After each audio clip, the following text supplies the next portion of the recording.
अब आगे आप क्या करेंगे? क्या आप भी, क्योंकि अब उत्तर प्रदेश में चुनाव होंगे अगले साल, क्या आप जिस तरीके से योगी आदित्यनाथ राजनीति के मैदान में हैं, क्या आप भी उन्हें चैलेंज देने के लिए मैदान में उतरेंगे स्वामी जी? देखिए हम राजनीति करने के लिए अर्ह नहीं हैं, क्योंकि हम जिस पद पर हैं उसमें सीधे राजनीति में हम भाग नहीं ले सकते। लेकिन हम अपने सनातन धर्मी हिंदुओं से सनातनी राजनीति करने के लिए जरूर कह सकते हैं, ऐसे किसी व्यक्ति को चुनने के लिए जरूर कह सकते हैं जो गौ माता की हत्या को कम से कम रोके। अगर भारतीय जनता पार्टी ये कार्य करती तो हम उसको आशीर्वाद देते और कहते भारतीय जनता पार्टी के लोगों को आप चुनिए। ऐसा पूर्व में हुआ भी, लेकिन जब लंबे समय तक इन्होंने राज किया और गौ मांस के निर्यात को बढ़ा दिया, गौ हत्या सरेआम जगह जगह पर होने लग गई, तो अब हम लोगों को ये विचार करना पड़ रहा है कि इनको वोट देने से हमारी जो धार्मिक भावनाएं हैं उनके ऊपर मरहम नहीं लगेगा। इसलिए हमको किसी सनातनी विचारधारा के लोगों को ही लेके आना पड़ेगा।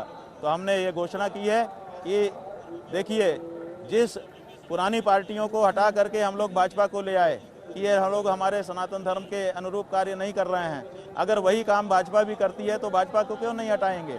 भाजपा को भी हटाएंगे। लेकिन भाजपा को हटाने का मतलब ये नहीं है कि हम पुरानी उन्हीं पार्टियों को ले आकर के खड़ा कर दें जिनको हम रिजेक्ट कर चुके हैं। इसलिए हमको नया रास्ता खोजना पड़ेगा, और वो रास्ता है सनातन धर्म के पालन करने वालों का रास्ता। सनातन धर्म के पालन करने वाले, वेद शास्त्रों पर श्रद्धा रखने वाले, अपने देश को अपना मानने वाले, उन लोगों को अब राजनीति में आगे आना होगा और देश का नेतृत्व करना होगा, ये हमारा कहना है। 2015 में जब आप गणपति विसर्जन के दिन आपकी एक बार फिर भिड़ंत हुई थी उस वक्त के प्रशासन से, जब समाजवादी पार्टी सरकार में थी, और तब भी आपने उनके खिलाफ एक बड़ा मोर्चा खोल दिया था। आज की स्थिति में हम देख रहे हैं कि अखिलेश यादव आपसे आकर मिल रहे हैं, आपसे सद्भावना जता रहे हैं और कह रहे हैं कि गलत तरीके से आपके साथ व्यवहार हुआ है। तो जो हुआ था 2015 में वो आप भूल चुके हैं कि आपको लगता है कि समाजवादी पार्टी अभी भी वैसी है? क्योंकि अभी आपकी बीजेपी के साथ या बीजेपी सरकार के साथ भिड़ंत हो रही है। ऐसा है कि आप लोग अलग ढंग से सोचते हैं, हम अलग ढंग से सोचते हैं। अखिलेश यादव ने जो किया था हमने भरपूर उसका भी प्रतिकार किया था, कोई संकोच नहीं किया था। बाद में जब हरिद्वार में कुंभ लगा था तो अखिलेश यादव हमारे पास आए थे, साष्टांग प्रणाम करके त्राईमाम शरणागतम की रट उन्होंने लगाई थी। सार्वजनिक रूप से वक्तव्य दिया था कि मैं माफ़ी मांगने आया हूँ, मेरे अधिकारियों ने महाराज जी के साथ गलत किया, मैं क्षमा याचना करता हूँ। तब हमने उनको क्षमादान किया था, और हमने स्वयं भी क्षमादान नहीं किया था। हमने कहा था कि हमारे गुरुजी यहाँ पर बैठे हैं, उनके पास जाकर के ये कहो, अगर वो क्षमा कर देंगे तो हम भी कर देंगे। तो वो हमारे गुरुजी के पास भी गए थे और जाके क्षमा मांगी थी, गुरुजी ने क्षमा कर दिया तो हमने भी क्षमा कर दिया। और जहाँ तक ये प्रश्न है कि वो हमारे पास आ रहे हैं, अगर वो गलत को गलत कह रहे हैं तो वो गलत कैसे हो गए? अगर वो गलत को गलत कह रहे हैं तो हम उनको सही कहेंगे, लेकिन वो हमारे पास आ रहे हैं इतने मात्र से हम उनके भक्त नहीं हो जाते हैं। हमारे जैसे गौ माता की रक्षा का प्रश्न है, कल ही उन्होंने हमको फ़ोन किया था, हमने उनको याद दिलाया कि अखिलेश जी कुंभ में आप आए थे, गौ माता की प्रतिष्ठा के लिए जो यज्ञ हम लोग कर रहे थे उसकी परिक्रमा आपने की थी, उस समय आपने हमसे सेवा पूछी थी, तब हमने कहा था कि गौ माता की रक्षा करो। आपने कहा था हम तो सत्ता में है ही नहीं है, कैसे करें? हमने कहा था आप अपनी पार्टी में प्रस्ताव पारित करो कि समाजवादी पार्टी अगर सत्ता में आएगी तो गौ माता को राष्ट्रमाता घोषित करेगी और गौ रक्षा को पूर्ण प्रतिबंध पूरे भारत में कर देगी। तो उन्होंने कहा था मैं अपनी पार्टी में प्रस्ताव करूंगा। तो हमने कल जब उनसे बात हुई तुरंत याद दिलाया कि आपने 1 साल पहले कहा था, क्या हुआ? ऐसा नहीं है, हम तो हमारे लक्ष्य पर चल रहे हैं। हमारा ना किसी नेता से कोई संबंध है और ना किसी नेता से हमको कोई अपेक्षा है, चाहे वो किसी भी पार्टी का हो। हम तो सनातनियों के गुरु हैं और सनातनियों से ही हमको अपेक्षा है। लेकिन आज की स्थिति में शंकराचार्य पद को लेकर जो विवाद खड़ा हुआ है, और खास करके प्रशासन अब कह रहा है कि हम तो मानते नहीं है कि आप शंकराचार्य हैं। आपने जो वहां पर आपका नाम लिखा गया था ज्योतिष पीठ के शंकराचार्य अभिमुक्तेश्वरानंद, वो नाम भी हटाने के लिए आपको कहा गया। तो क्या अभी भी ये विवाद जारी है या आपको लगता है कि अब ये विवाद पुराना हो चुका है? ऐसा है कि विवाद तो कुछ है ही नहीं है। उन्होंने एक नोटिस हमको भेजी है, हम उसका भरपूर जवाब भेज रहे हैं। दिक्कत क्या है? और उनको एक तो शिष्टाचार नहीं है कि इस तरह से वो हमसे पूछें, और दूसरे अगर उन्होंने शिष्टाचार को तिलांजलि दे करके पूछ ही लिया है तो उनको हम भरपूर जवाब दे रहे हैं। और केवल जवाब नहीं दे रहे हैं बंधु, एक नोटिस हम भी उनको आज भेज रहे हैं और उसमें हम पूछ रहे हैं कुछ प्रश्न, उनको भी 24 घंटे में जवाब देना पड़ेगा।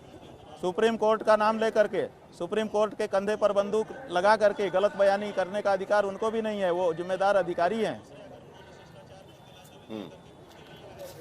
लेकिन क्या सुप्रीम कोर्ट ने फिर यह नहीं कहा था जो उसमें लिखा गया है कि जिस स्थिति में फिलहाल उनके पास जो स्थिति आई हुई है, और तब भूषण गवई और नागरत्न का जो कोर्ट था उन्होंने उसमें कहा था कि आप आपका पट्टाभिषेक नहीं कर सकते, यह भी उसमें जो कहा गया था, और उसी के दावे के आधार पर यह कहा जा रहा है कि आप शंकराचार्य की उपाधि नहीं लगा सकते। क्या यह सही है या उसका जवाब कुछ आपके तरफ से दिया जाएगा? देखिए, ऐसा है कि 11 सितंबर 2022 ईस्वी को अंग्रेजी तारीख में बता रहे ताकि सब समझ जाएं, हमारे पूज्यपाद गुरुजी महाराज ब्रह्मलीन हुए। 12 तारीख को हम लोगों का द्वारका पर पूज्यपाद स्वामी सदानंद जी महाराज का और ज्योतिषपीठ पर हमारा, जैसा कि उन्होंने इच्छा व्यक्त की थी, जैसे उन्होंने व्यवस्था बनाई थी, उसके अनुसार अभिषेक हुआ। और अभिषेक होने के बाद हम लोग उस रूप में कार्य करना आरंभ कर दिए। उसके बाद 19 सितंबर को जो हमारे विपक्षी हैं, जो ज्योतिषपीठ का विवाद परंपरा से चल रहा है, स्वामी वासुदेवानंद जी महाराज, हम व्यक्तिगत रूप से उनका बड़ा आदर करते हैं, वो हमारे प्रतिपक्षी हैं, इसलिए प्रतिपक्षी के रूप में उनका नाम ले रहे हैं। तो उन्होंने एक आवेदन किया सुप्रीम कोर्ट में कि ये शंकराचार्य के रूप में काम न करें, इनको निषेधित कर दिया जाए। 21 तारीख को उसकी सुनवाई हुई। 21 तारीख को कोर्ट को हमारी तरफ से बता दिया गया कि हमारा अभिषेक हो चुका है और हमने काम करना शुरू कर दिया है। उन्होंने सुप्रीम कोर्ट ने उनकी इस आवेदन को निरस्त कर दिया, कोई रिलीफ उनको नहीं दिया और हम अपना कार्य करते रहे। इसी बीच में 26 सितंबर को श्रृंगेरी के जगत गुरु शंकराचार्य जी महाराज के करकमलों से हमारे अभिषेक की पुष्टि की गई, उनके द्वारा पुनः अभिषेक किया गया। और 14 अक्टूबर को द्वारका के शंकराचार्य जी के मठ में पुनः अभिषेक करके उनके द्वारा भी हमारी पुष्टि की गई। इस तरह से हमारे अभिषेक की पुष्टि भी हो गई। उसी समय इन लोगों ने 14 अक्टूबर को सुप्रीम कोर्ट में एक गलत हलफनामा दे करके ये कहा कि इनका पट्टाभिषेक होने वाला है, रोक दिया जाए। और हम लोग वहाँ पर उपस्थित नहीं थे, एक तरह से एक्स पार्टी ऑर्डर इन्होंने ले लिया। वो कोर्ट के संज्ञान में पहले से था, क्योंकि कोर्ट को हम पहले ही बता चुके थे कि हमारा अभिषेक हो चुका है। तो कोर्ट ने कहा कि भाई इनका तो कोई अहित होता नहीं है, और उसमें प्रेयर में ये था कि बाकी कोई अगर ज्योतिषपीठ के रूप में कोई भी संस्था या कोई भी व्यक्ति अपना अभिषेक कराना चाहे तो उसको भी रिस्ट्रेन कर दिया जाए। तो कोर्ट ने समझा कि ये उचित है, कोर्ट ने दे दिया। अब बताइए, जब अभिषेक हो गया, जब भोजन कर लिया, तब भोजन पे रोक लगवाने का क्या मतलब होता है?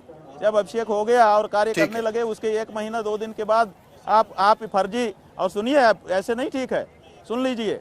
उसके बाद इन्होंने जो गलत एफिडेविट दिया था, गलत हस्ताक्षर प्रस्तुत किया था, उसकी फर्जरी का केस भी हम लोगों ने वहां पर डाला हुआ है, जिसमें 3 साल की सजा का प्रावधान है, और इसीलिए 3 साल हो गया उस मुकदमे को चलाया नहीं जा रहा है।